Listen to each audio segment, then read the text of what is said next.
Bueno, muy buenas tardes a todos. Hoy me acompaña el doctor Wilfredo, que él es un doctor en Guatemala. Y hemos hecho el tiempo para traer esta entrevista porque es necesario que hagamos un llamado a los médicos a nivel mundial. Doctor, bienvenido aquí. Muchas gracias. Es un honor para mí poder haber contado con esta invitación. Y la idea es que los médicos, parte de las funciones más importantes es que estamos para calmar a las personas. Y estamos enfrentando una pandemia que es una pandemia de terror. Una pandemia que quizás no llena los requisitos médicos para ser denominada una pandemia. Okay. Eso es algo muy importante porque ya estamos para muchas personas quizás en la salidita, en la cola final de lo que es la pandemia que nos ha afectado este año. Pero hay algo muy importante, Latinoamérica. Latinoamérica está viviendo una situación completamente diferente que los Estados Unidos. Usted está en Guatemala. ¿Qué es lo que está pasando en Guatemala en sí? Porque hay algo claro. De país a país se ha manejado muy diferente y se están haciendo cosas muy diferentes. Pero algo que es claro también es que hay un protocolo que la Organización Mundial de la Salud ha emitido para que los médicos sigan. ¿Qué es lo que está pasando en Guatemala hoy día? Mire, parte tal vez lo más importante de este mensaje es justamente dar a conocer lo que está pasando en Guatemala, porque según información a nivel latinoamericano, le estamos tomando muy mal. Existen protocolos que los médicos en Guatemala desconocemos porque no nos ha sido de parte del Estado comunicado, por ejemplo, qué hay que hacer en caso de pacientes con COVID. Yo soy médico independiente. Entonces, esto ha llevado a que se estén tomando medidas pues muy irracionales, incluso de parte del mismo Estado. Yo le envié una comunicación al Estado haciéndole ver más o menos qué es lo que tenían que hacer al ver que ellos estaban como improvisando. Entonces, yo sé que hay protocolos, también sé que los protocolos iniciales de OMS fueron responsables de muchas muertes al estar tomando medidas inapropiadas, prohibiendo las autopsias, por favor, que eso es lo que nos permite a los médicos conocer en detalle qué es lo que está pasando. Entonces se le hizo ver al Estado que especialmente entre todas las cosas que le hicimos ver al Estado, resulta que había que tomar medidas individuales. En medicina se utiliza mucho el término individualización del paciente. Quiere decir que el paciente con la misma enfermedad responde distinto al tratamiento en diferentes lugares y condiciones porque todos tenemos algo que se llama idiosincrasia, nuestras particularidades. Entonces los países, está bien las medidas que nos digan, bueno, miren, pues hay que distanciamiento social y todo, perfecto. Pero está otra cosa, no se pueden aplicar las mismas medidas, yo lo he manifestado desde el principio, en Europa, en Italia, en Rusia, en Estados Unidos, que en Guatemala, que estamos en último lugar en salud. Por mucho estamos en último lugar y ya es algo crónico. De hecho, había una lista de países, qué países estaban mejor preparados para enfrentar una pandemia y Guatemala era el que menos.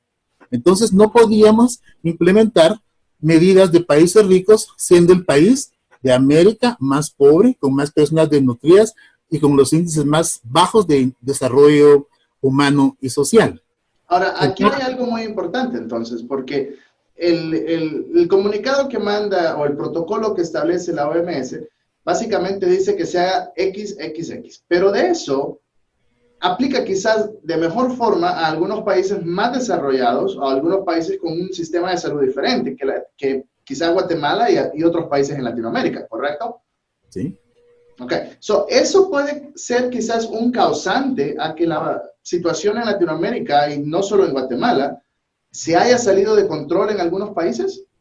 Mire, desgraciadamente yo miro esta situación de esta pandemia más que un problema médico, es más un problema económico, social.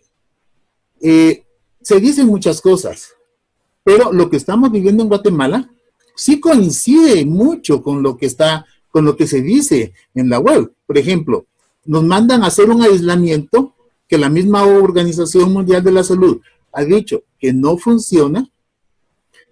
Y ahora estamos, ya cuando el virus ya prácticamente ha desaparecido, empezamos a hacer en cuarentenamientos o aislamientos de 3 días. Esto causó una debacle en Guatemala. Ya teníamos gente pobre. ¿En qué momento se tuvo que haber hecho un aislamiento? Porque se habla de que había un momento adecuado para haberse hecho. Pero fíjese que yo le mandé al Estado un marquito para que pudieran entender, porque le digo, no son médicos. Para que entendieran, les dividí en 4 fases de la pandemia. En la primera fase había que informar a la población porque se sabía que había una pandemia y empezar a preparar toda la maquinaria estatal de salud para que en todos lados, nosotros tenemos un sistema de salud muy precario, pero está de alguna manera organizado. Tenemos puestos de salud, centros de salud, y a estas personas, a estos puestos, el Estado los dejó fuera. Dispusieron sacar a toda la gente que podían de los hospitales nacionales. Tenemos una red que funciona de alguna manera, en condiciones normales siempre está mal abastecida y todo, pero funciona. Pero ¿qué pasó? Los políticos vinieron y dispusieron cancelar todas las consultas externas a nivel nacional. No hay que ser médico para entender lo grave que es esto, porque hay personas con enfermedades crónicas, con enfermedades que están empezando, tratamientos a medias, y todo eso se suspendió. Eso evidentemente, lejos de ser una medida apropiada, es una medida que predispone a muchas gentes a padecer enfermedades, a que se le agudicen enfermedades crónicas. Tenemos pacientes renales, hay mucha insuficiencia renal en Guatemala, que no están siendo atendidos, pacientes cardíacos, pacientes hipertensos, diabéticos, con enfermedades reumáticas que suelen dañar tanto el sistema inmunológico, que no están siendo atendidos y que prontamente van a empezar a decir que es COVID, cuando no se le está brindando atención en ningún lado. Tenemos el caso de que ya muchos médicos están bastante desinformados y consideran de que es algo terrible. Los médicos, que es algo terrible y que no tocan a los pacientes, no los quieren atender. Hubo mucho dinero de por medio, por eso he dicho que de alguna manera la medicina está como prostituida. Los médicos estamos relegados a un quinto, sexto plano. ¿Quién maneja esto? Desde mi percepción. Primero, hay un grupo que es una élite, que son los dueños de los laboratorios, que son los dueños de todo este tipo de situaciones. Después estaría los gobiernos locales, que están supeditados a los grupos de poder locales. Después está el ejército. Después está la policía. Después están los periodistas. Y peleándose, el último lugar de esta lista estaría tal vez los médicos y las iglesias, porque todavía la gente le cree más a un médico, toma más en cuenta lo que le dice un pastor o un líder religioso, que es lo que dice el médico. Y si el médico está callado, entonces pasa lo que está pasando. Miles de personas están siendo desatendidas. Ayer estaba diciendo el señor ministro, que creo que va a ser exministro de Salud, de que el único tratamiento que le dan a los pacientes que tienen hospitalizados y que han hecho una gran farándula alrededor de esto, que les dan 100 miligramos de aspirina, que es un cuarto de aspirina, y que si se ponen con dolores les dan acetaminofén. Y para esto montaron ellos un gran show, hicieron infraestructuras que no funcionan, los hospitales ciertamente están vacíos, pero dicen que están colapsados. Entonces, y la gente no está siendo atendida. Entonces, esto llora sangre y es una situación gravísima la que estamos viviendo acá. Enfrentamos ahorita que va a tomar el presidente una decisión de cerrar el país por 15 días con gente empobrecida que no tiene nada que comer. Dispusieron poner unas banderas blancas y es una tristeza, llora sangre ver a la gente en la calle, gente normal como usted y como yo, que tenían trabajitos que los perdieron, ahora salen con sus hijos todos humillados a pedir ayuda. Entonces, y lo más inaudito para mí es que el gremio médico de mi país no se haya pronunciado en contra de esto. Entonces, no sé si esto está pasando en América Latina, en todos los países. Yo sospecho que sí, que los médicos, yo no he visto que muchos médicos se pronuncien. Hay asociaciones de médicos de todo tipo y se plegan a lo que dicen los políticos. Entonces, yo soy médico. A mí nadie me puede decir, me puede ordenar que yo mire a este paciente en preferencia de aquel o algo así. No, señor. Cuando uno es médico, su compromiso principal es el paciente. Entonces, no puede ser que monten una estructura de miles de millones. Mire, esto me ofende mucho. Hicieron préstamos, dicen, por 70,000 millones de quetzales. Es mucho dinero. Si dividimos, Guatemala solo tiene 19 millones de habitantes. Si dividimos esa cantidad de millones de quetzales en los 19 millones de habitantes, da 3.68 millones de quetzales por cada guatemalteco. Esos son como 555,000 quetzales, por favor. Y la gente se está muriendo de hambre.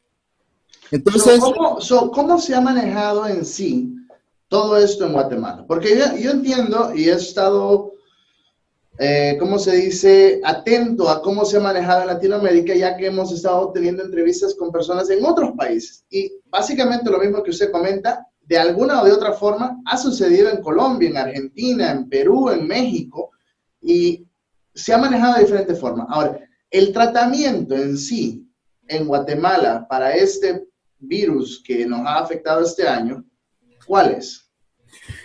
Como le repito, para mí, disculpe, me da vergüenza, pero yo estaba viendo las declaraciones del señor ministro, y él estaba diciendo que la gente que tenga hospitalizada en un hospital que hicieron especialmente para estos casos, le dan a la gente 100 miligramos de aspirina, que es un cuarto de aspirina de 500, todavía menos, porque la pasé es de 500, la cuarta parte, y si les da dolor de cuerpo, les dan acetaminofén.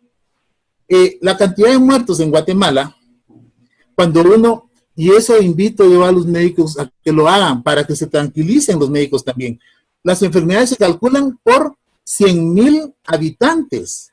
Entonces, no puede ser una pandemia, una enfermedad que en Guatemala, cuando yo hice las cuentas hace poco, daba que el porcentaje de muertos era de 0.00015%, no llega a 1%, y que eso justifique que la gente pierda su trabajo, que la gente se encierre, nos obligaron a poner mascarillas, una multa de mucho visto, 120,000 quetzales, son infinidad de salarios mínimos, díganme. Ahora, este virus en sí se está tratando básicamente con algo que no es ni siquiera para tratar el virus, por decir así. Mire, ellos están hablando ahora de ponerle plasma a las personas. Están diciendo eso. Nos tienen oculto lo que están haciendo. Las pruebas. Dispusieron que venía un avión de los Estados Unidos lleno de indocumentados. El presidente dijo que todos venían infectados y los aislaron. Ha pasado ya más de 2 meses y las pobres personas están presas, porque están presas, durmiendo en condiciones infrahumanas, amontonados. Les han hecho hasta 18 o 20 hisopados, con lo molesto que eso es, y no les han dado un solo resultado. Entonces el gobierno dijo que tenía capacidad de hacer 20 pruebas diarias. Cuando les hablé yo hace meses ya, les estaba diciendo que tenían que masificar pruebas en su momento con criterio epidemiológico, pero no lo hicieron. Entonces ahora, como decían que Guatemala a nivel internacional tenía muy pocas pruebas, ahora están haciendo pruebas y pruebas y pruebas, pero no dicen a quién se la hacen, no dicen qué pasa con los pacientes que les hacen las pruebas. La gente misma que le hacen los hisopados desconoce su estado, no les dan buena comida, muchos están durmiendo en el suelo. Me pregunta cómo están manejando esto en Guatemala. Le mandé unas imágenes terribles que me dieron anoche, que gente sentada con sus cosas, con una gran luz y amontonados casi uno encima de otro, otros durmiendo en el suelo. Entonces, esto no puede ser médico, las consecuencias van a ser médicas. Nosotros los médicos, como les dije yo a ellos, los médicos de campo, los médicos que estamos atendiendo en las clínicas, somos la primera el primer frente contra cualquier enfermedad, haya o no sido declarada una pandemia.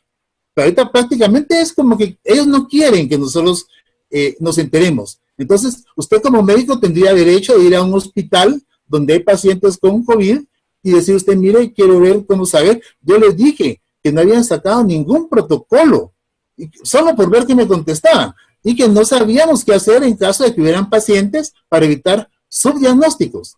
Entonces, ¿qué es lo que... Después yo hice una primera sugerencia al gobierno por escrito, se les entregó, cuesta que reciban las cosas, es un desastre.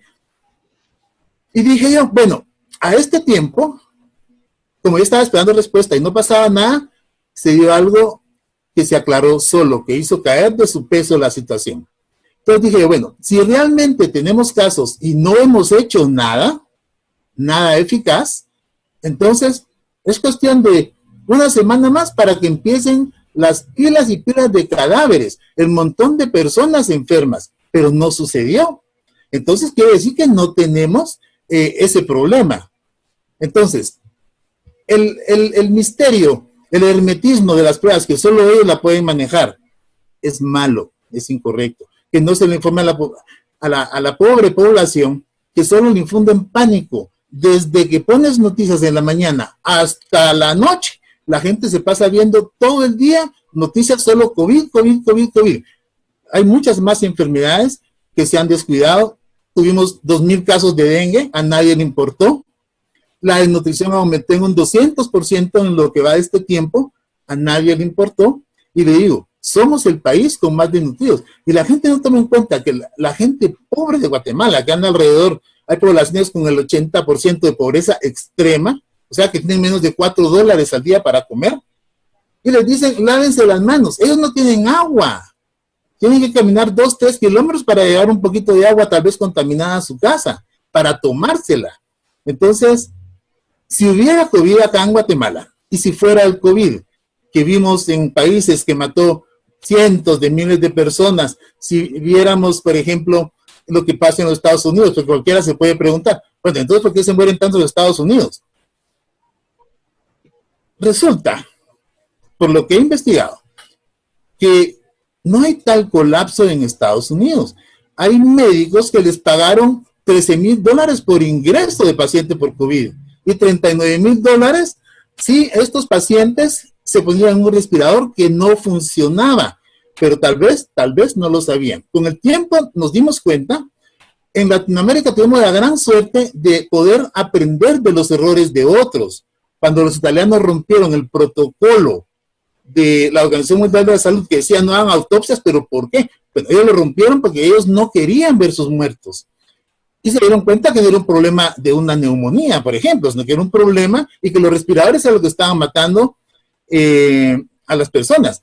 Yo leí publicaciones casi inmediatas cuando fueron de los médicos norteamericanos, donde ellos también se dieron cuenta de eso y fue que se empezaron a usar antiinflamatorios. Correcto. Y fue un milagro que se salvaron un montón de vidas.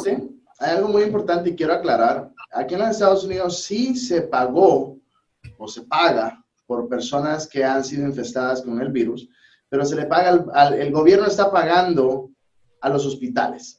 El costo de salud en los Estados Unidos, mis queridos amigos que están viendo, escuchando esta entrevista, es sumamente caro. O sea, un parto natural de cualquier persona acá puede ser $20,000, $30,000. ¿Ok? Ese es el costo.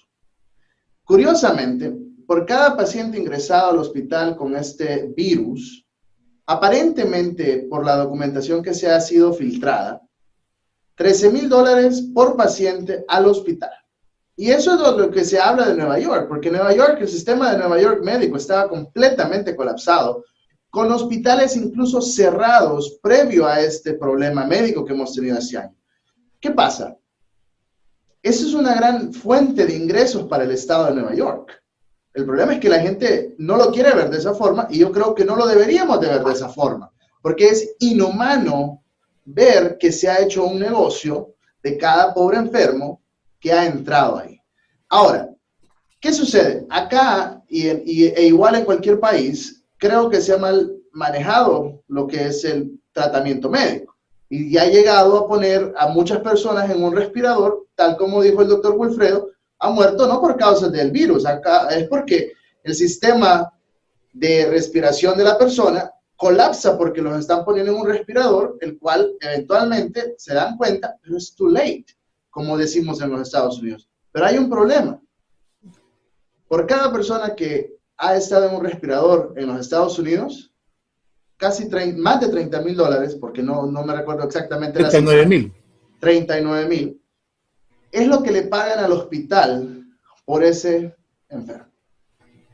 ¿Cuántos enfermos han sido hospitalizados en los Estados Unidos? No tengo la remota idea. ¿Por qué? Porque han sido demasiados. Pero, como en otras entrevistas hemos dicho, posiblemente el virus no es lo que ha matado a tanta gente. Pero hay algo por seguro. Y nosotros hemos hecho un movimiento y estamos armando un grupo en Facebook que se llama La Verdad en tu Cara. Porque vamos a hablar de cosas como eso que estamos hablando, que la verdad de todo esto es que el miedo está matando a más gente. Guatemala, por lo que comenta el doctor Wilfredo, está sufriendo de miedo. Los doctores están asustados, que no quieren tocar, no quieren tratar a un paciente. Pero hay algo que quiero preguntarle, doctor Wilfredo, para ir cerrando esta entrevista, y es que este virus, por lo que se dice, no es un virus tan desconocido como lo hacen ver en los medios de comunicación, ¿sí o no? Así es. El coronavirus, desde muchos años atrás, desde que se empezaron a ver los virus, se vio que existía el coronavirus. Yo estaba viendo un libro de 1979, cuando yo estudié microbiología, ya lo mencionaban como un virus que se daba en animales y que de vez en cuando podía producir enfermedades pulmonares en adultos mayores. Pero nada más. Por eso es que muchas personas, dependiendo del tipo de prueba, esto es terrible, van a dar positivo en la prueba y solo quiere decir que ya les dio, que ya su cuerpo resolvió. Y claro, le ponen y el examen y tiene su ejército está preparado para el coronavirus. Entonces, no. Entonces, hisopado, tras hisopado, tras hisopado, una gran pérdida de recursos, hacen un gran show. Llega la gente ahora a los mercados y va un equipo vestidos de astronautas, pese que nuestros médicos no tienen ni siquiera mascarillas. Usan mascarillas de tela, que aquí se pueden conseguir por un quetzal ahora, que la gente solo las deja en su casa y por no morirse de hambre están tratando de venderlas. Eso es lo que usa. Entonces, ¿qué están encontrando? Como no habían hecho pruebas y ahora disponen que están haciendo pruebas, están encontrando, positivo. Dicen positivo, lo agarran y no está ni siquiera confirmado, ni siquiera con sus pruebas. Porque ahora, dicen, antes de continuar ahí, ¿hay alguna forma de comprobar que una persona tiene este virus COVID-19? Mire, realmente no estaría a nuestro acceso. Y especialmente, ¿qué es en medicina lo más importante? Yo se lo vivo recalcando a los médicos, el examen físico. El examen físico, verle la garganta a su paciente, la historia clínica, el diagnóstico se hace en más de un 80%, solo con hacer un buen análisis clínico y un examen físico. Tenemos exámenes indirectos, una hematología, mire, son cosas sencillas. Esto es una gripe, por favor. Es una gripe que todo el mundo se está recuperando. Y lo que están haciendo es complicándole la vida a los pacientes positivos o supuestamente positivos. Le digo aquí, si alguien le quiere fastidiar a usted, dicen, él tiene y le van a hacer un hisopado y dice que es positivo. Lo agarran a usted, lo llevan a un centro, a una cama que no sirve, no le dan comida. Todo esto está muy documentado, que comen 2 veces al día, comida en mal estado, hacinado con otras personas en su misma estación, todos saludables, pero poco a poco se van a ir enfermando. Entonces, yo siempre le digo a los médicos no estamos para entorpecer los procesos de curación de las enfermedades. Por eso siempre insisto, estamos para calmar a la gente y resolver de la manera más sencilla el cuadro. Y si este cuadro es una gripe, entonces, yo vi una entrevista de una doctora muy respetable, la doctora Barrios, me parece, con usted. ¿Cómo se trata una gripe? Son antigripales. Me sorprende, hay tantas cosas fuera de lugar. En Guatemala, un tiempo antes de que se declarara la pandemia, desaparecieron la cloroquina del mercado, antes de que dijeran de que era un posible tratamiento. Antes de que declararan la pandemia, uno preguntaba en cualquier farmacia, en cualquier pueblito miserable lejos, y decían no, porque no lo recogieron. Sacaron la cloroquina del mercado antes. Entonces, si me permite, yo quisiera hacer un llamado a la comunidad médica. ¿Es posible? Por supuesto, por supuesto. Bueno, señores colegas, los médicos tratamos vidas. Cuando nos graduamos, juramos anteponer la vida del paciente ante cualquier situación. Por eso, debiéramos ser personas respetables. Y el respeto solo nos vamos a ganar cuando hagamos las cosas bien a favor del paciente. No nos podemos prestar a que nos ordene un político, mire, usted diga esto y usted solo haga esto, firme aquí. No, señor. Yo he dicho aquí hasta el cansancio, todos los médicos de los lugares donde tienen pacientes con COVID, de los lugares donde no están atendiendo gente que es su trabajo y tienen su sueldo incluso, son cómplices. Entonces, no nos quedemos callados. En Latinoamérica tenemos médicos de mucho prestigio, médicos buenos que aman la medicina. Entonces, estos son los que están brincando en sus países y lo están queriendo ver como locos. Incluso los medios, me imagino que dentro de poco van a tender a criminalizarlo a uno, porque es lo que hay. Aquí está colapsado el sistema judicial. Hay 17,000, mire qué absurdo esto. Yo creo que ya son 20,000 personas detenidas, o sea, que están presas, judicialmente presas, por violar alguna de las medidas que solo son sandeces, porque se ha demostrado que no funcionan. Yo le hice ver al Estado claramente que las mascarillas no funcionan. ¿Cómo va a funcionar una mascarilla hecha de un pedazo de cortina o de un pedazo de sábana? Está comprobado que las mascarillas son como membranas semipermeables y lo que se queda pegado ahí son microbios, pues, de la tuberculosis que hay tanto en Guatemala. Claro. Hay muchas enfermedades infecciosas aquí. Le dicen a la gente, nos dicen, bueno, hay que lavarse la mano. De las medidas que ha tomado el Estado, que son buenas, relativamente buenas, es decir que nos lavemos las manos. Pero si las manos toda la vida nos las hemos lavado. No hay otra cosa. Nos mandan a usar mascarillas. De hecho, ahorita ya se sabe que el virus ni siquiera se contagia por la vía aérea. Eso ya está demostrado. La OMS ahorita, si miramos en las recomendaciones actualizadas de la OMS, no está ni el aislamiento, ni el uso de mascarillas. Entonces, y eso es lo que en Guatemala, yo le digo a mucha gente, venir a Guatemala es como volver al pasado. Todavía, como le repito, no es posible que teniendo médicos capaces estén tomando medidas de los años 1300, donde no sabían ni qué era un virus, ni qué era nada. Claro. Entonces, esto es mi llamado. Yo quisiera, en vista de las situaciones que han pasado, invitar a los médicos a que hagamos un frente de médicos, un frente latinoamericano de médicos que quieran colaborar con la medicina, donde el único requisito sea amar la medicina, para enfrentar amenazas biológicas. Vienen más amenazas. Otra situación es la bendita vacuna. Si el virus es artificial, que eso es lo que tenemos la mayor idea, entonces, ¿cómo va a ser la vacuna? No es contra un virus natural. Los virus van, si fuese artificial, yo le digo a la gente, mire, es como una piraña que alguien dice, bueno, la voy a agarrar y le voy a poner una bolsita de su medio ambiente para que ande la piraña y viene y la avienta ahí al suelo. La piraña tal vez va a poder sobrevivir. De repente hasta va a poder morder un animalito ahí, pero como no está diseñada para ese medio, con el tiempo va a ir perdiendo, debilitándose hasta que va a desaparecer. Que en esa etapa estamos ahorita. Hablan de una segunda oleada, ya la OMS ahora como que ya lo está pensando. Entonces ahora ellos dicen que no, que tal vez no haya segunda oleada y que vamos a tener que aprender a convivir con el virus. Toda la vida hemos vivido con un montón de bichos mortales que no nos dañan porque nuestro sistema inmunológico los soporta, los para. Pero ¿qué pasa con los pacientes que están aislados, que están sufriendo de temor? Hay una ciencia, la neuroendocrinoinmunología, que prácticamente ya encontraron que hay una relación entre lo que usted piensa, entre lo que usted siente y la baja de su sistema inmunológico.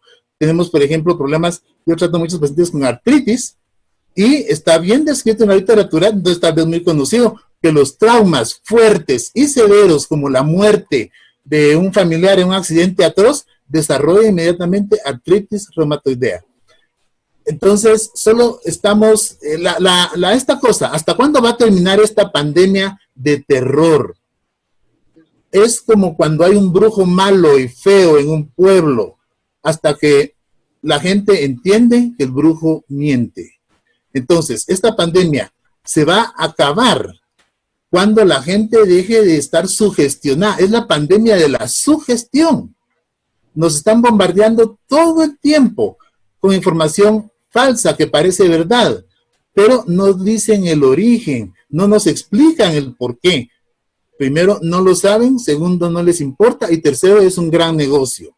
Ahora, es el problema. ¿Este virus es mortal, sí o no? Mire, es una pregunta complicada. Es directamente mortal, de que infecte a una persona sana y esa persona se muera, que es lo que la gente está temiendo. No. Eso no.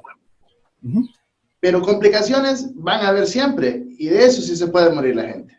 Miren, las complicaciones, pensemos ahorita. Si usted tiene una gripe hoy, y usted está sano, como lo puedo ver, y lo agarran, y lo ponen en un lugar con un montón de gente que también puede estar infectada, luz encendida todo el día, mala alimentación, le hacen pruebas, no le dan el resultado, mala comida, usted se va a ir debilitando, usted va a entrar en una etapa, en una condición de pánico que va a afectar directamente sus defensas, porque eso ya está probado que aumenta el cortisol, que tiene efectos antiinflamatorios, pero es aplacar las defensas. Entonces usted, que tenía una gripe, de repente puede resultar con un hongo en los pulmones, con una diarrea por un bicho oportunista, con problemas de su piel, granos, especialmente, mire, la gente se queja ahí de que no tienen jabón, de que no se pueden rasurar porque tienen 2 meses de estar ahí. Entonces, esas son condiciones inhumanas. Y algo que es importante es,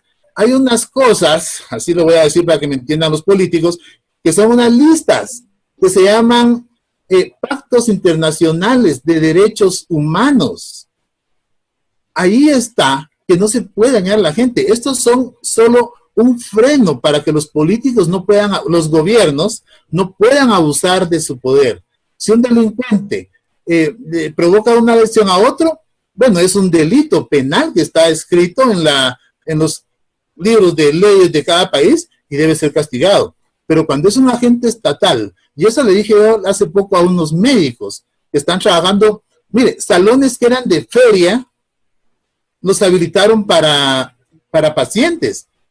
Dijeron que se habían gastado miles de millones, que donaciones y que esto y que el otro, y ahora, hoy por hoy, resulta que a los médicos ya son 2 meses que no les han pagado, que no tienen mascarillas, que no tienen guantes, entonces ellos responden no tocando a los pacientes, que son pacientes sanos, o por lo menos eran sanos cuando entraron. Ellos se pueden complicar de cualquier situación.